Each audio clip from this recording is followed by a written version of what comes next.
Right. That's a bit grainy. It's a bit better.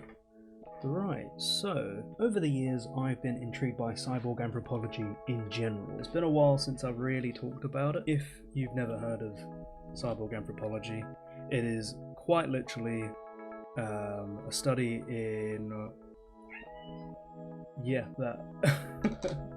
There's a study in how we interact with our technology, right?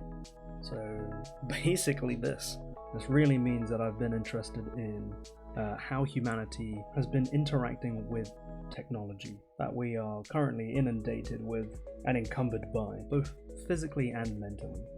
I've just found it immensely interesting for a whole host of reasons, but this time round, because we're getting so close to some really interesting AI breakthroughs, I mean, we've already lived through a bunch, there are a couple of concepts that seem to be on a journey towards each other. So those are the second self, and by association, elastic time. But as we barrel towards ASI, so that's artificial superintelligence, and AGI, artificial general intelligence, we might discover something else.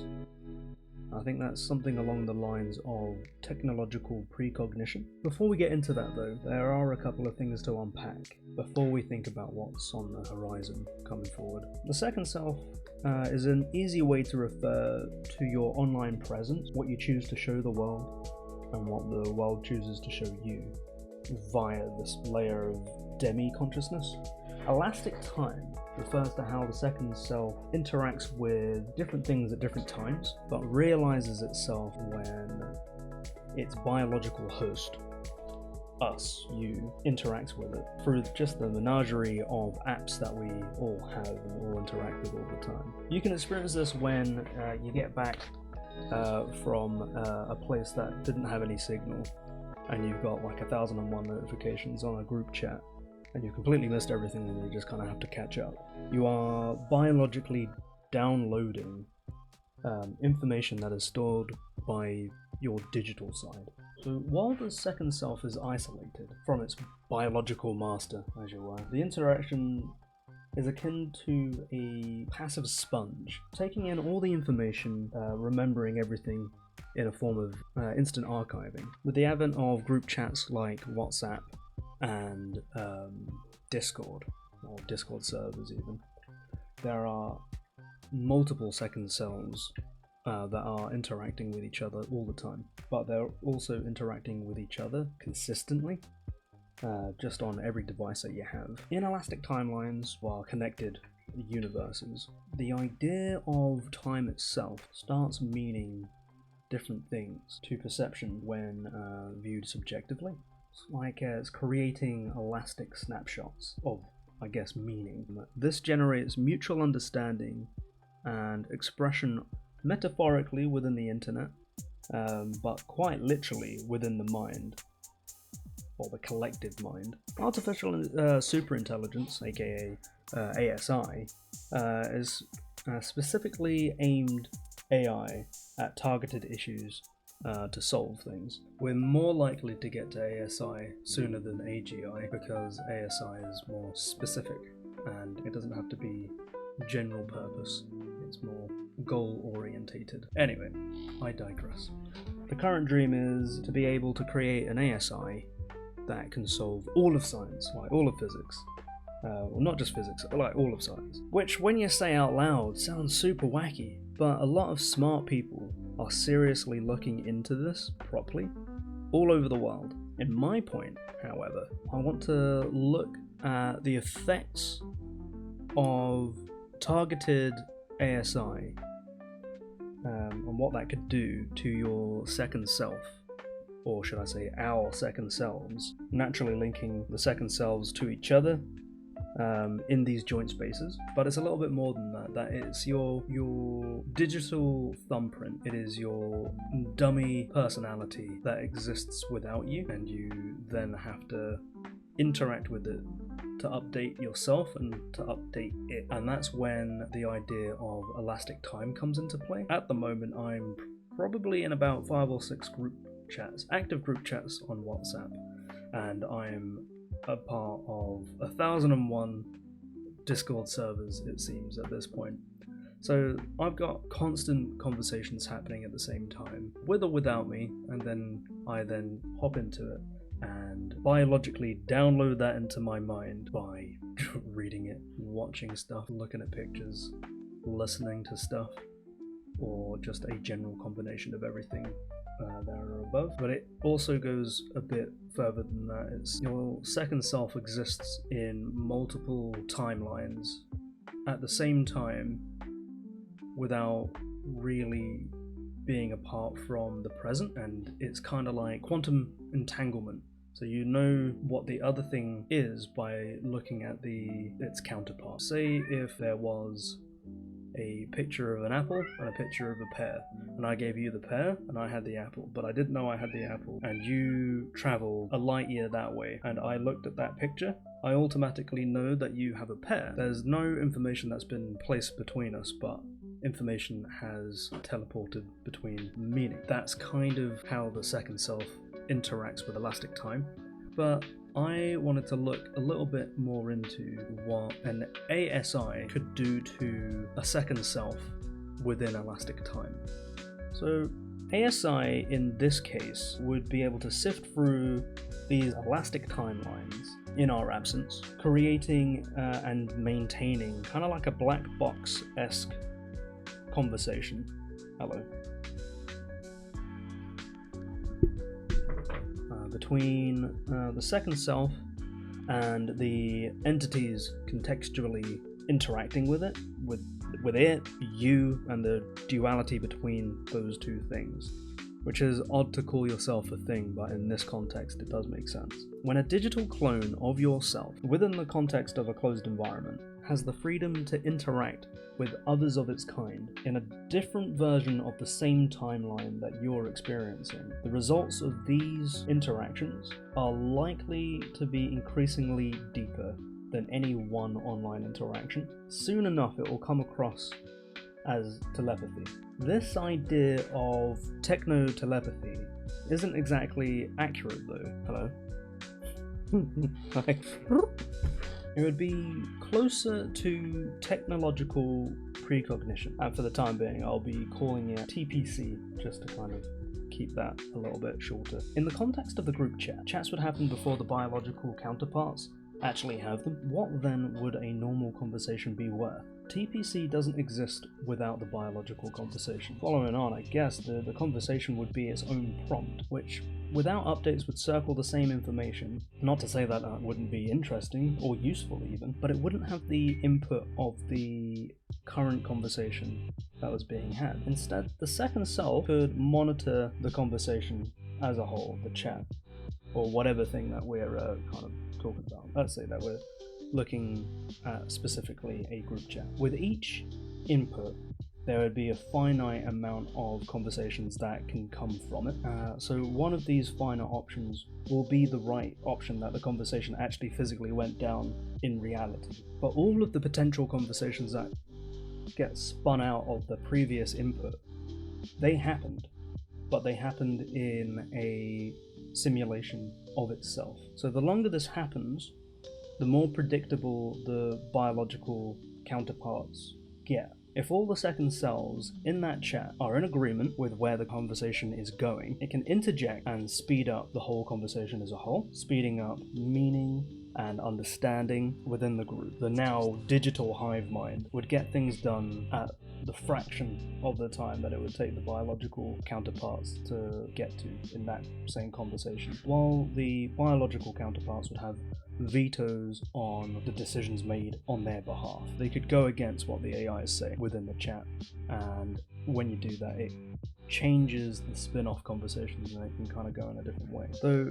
as time progresses, those vetoes will be less necessary because the duality between the two, yourself and your second self, augmented by ASI, and everyone's own duality connecting in that group chat, they all come into coherence with each other. So the veto, you don't really need it anymore because you agree with the things that are being said. The hive mind would become, in essence, the main conversation, and the biologicals would just be downloading information from it. Okay.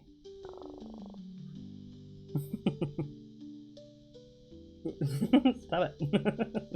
If you have that ASI attached to your second self when you have all the interactions all the time forever going into the future, then in that particular group chat between those particular friends, that information is going to be like this. You are going to know those people better than anyone else ever before imaginable, and that's going to happen in every single group chat that you have, and not just every single group chat on stuff that is cleaner and more understandable like WhatsApp. It's going to happen for every sort of interaction that your second self has a hand in interacting with. What does that do to the internet? With the group chat idea, when this digital hive mind of a perfect group chat is happening, and it's making decisions without you, and it highlights the decision that has been made, instead of just running away and keep on going, it asks the actual biological counterpart, the biological, if that's a yay or a nay. Do you agree? Are we good? Are we good to go? Shall we pull the trigger on this? And you're like, yeah, gonna. As it goes on, make a weird decision, and you're like, whoa, no, I don't want that. And then other people are like, whoa, shit, no, definitely not. So then the simulation has another conversation, and then, what about this? And you're like, cool, that actually sounds good. That veto mechanic, where you vote on whether or not it's doing good or doing bad, becomes less and less necessary as you converge on coherence with this communal entity that is just you and a bunch of friends, but it's kind of gelling your soul digitally as another entity, just it's all of you, but in this one thing. And as it becomes closer to a form of unimaginable, previously impossible perfection of a single group chat, then the less you need to take the reins and tell it that it's a bad idea. Because at one point, if you're going to go on long enough, it will never make a wrong decision in the regards to that particular group chat. So then you can say the same for all other group chats, and then further still you can say the same for all other interactions on the internet that your second self has a hand in, right? So then what's not to say that the whole world can get to that position with almost perfect agreement on everything, right?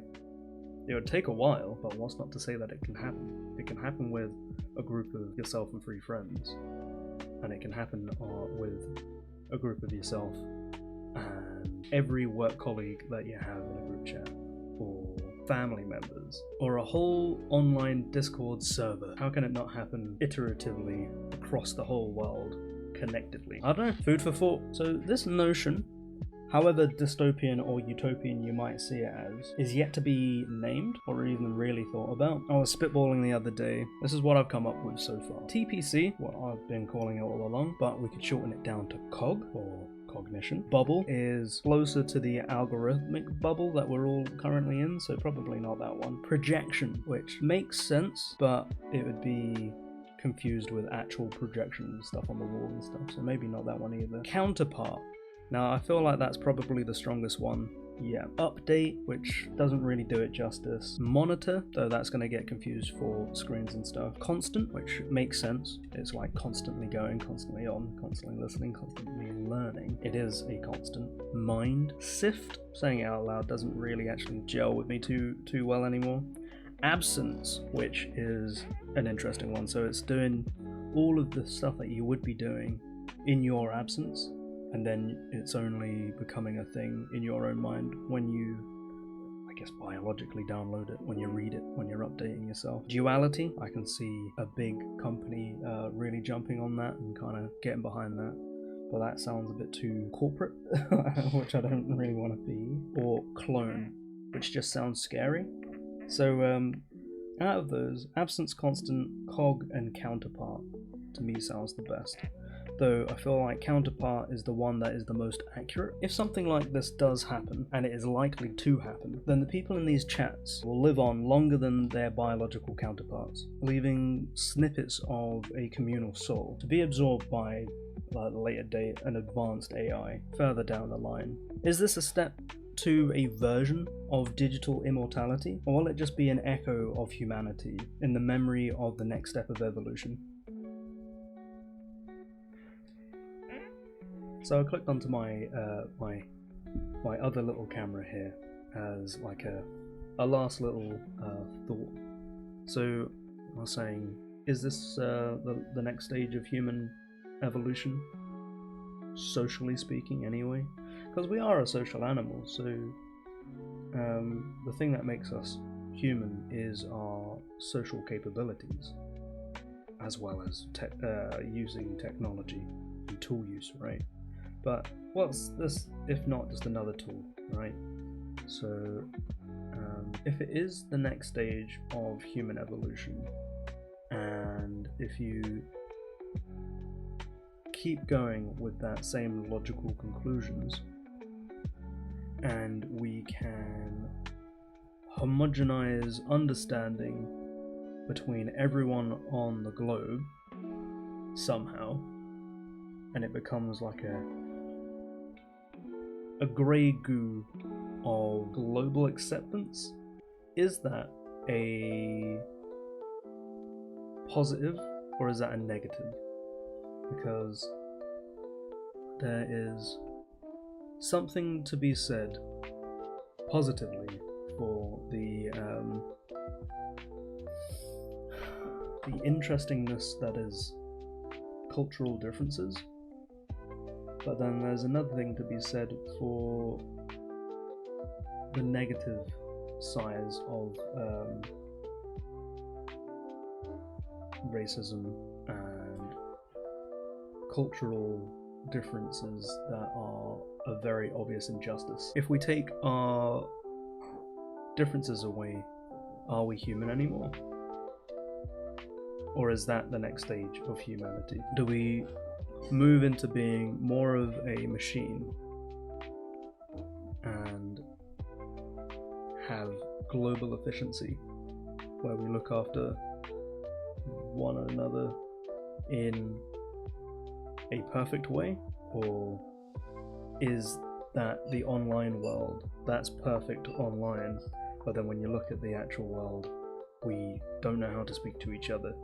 It's impossible to look someone in the eye. Society crumbles because we are no longer capable of talking to each other. But if that would be the case, we just use our counterparts to help us, right? And only if we destroyed our counterparts would we fumble. But then that's if the internet went down now, society would be screwed, you know? So how is that any different? Because it's not different. So you could say that we're kind of screwed now. You know, I'd get that. I don't know. I probably should look into this more. I'm gonna write up an article about this. Well, I'm probably gonna use this as an article as a start, and then I'll probably follow it up with later stuff. Because it's an interesting thing, and I can see it happening. And if my name for counterpart is kept, just remember it started here, and I think you owe me some money.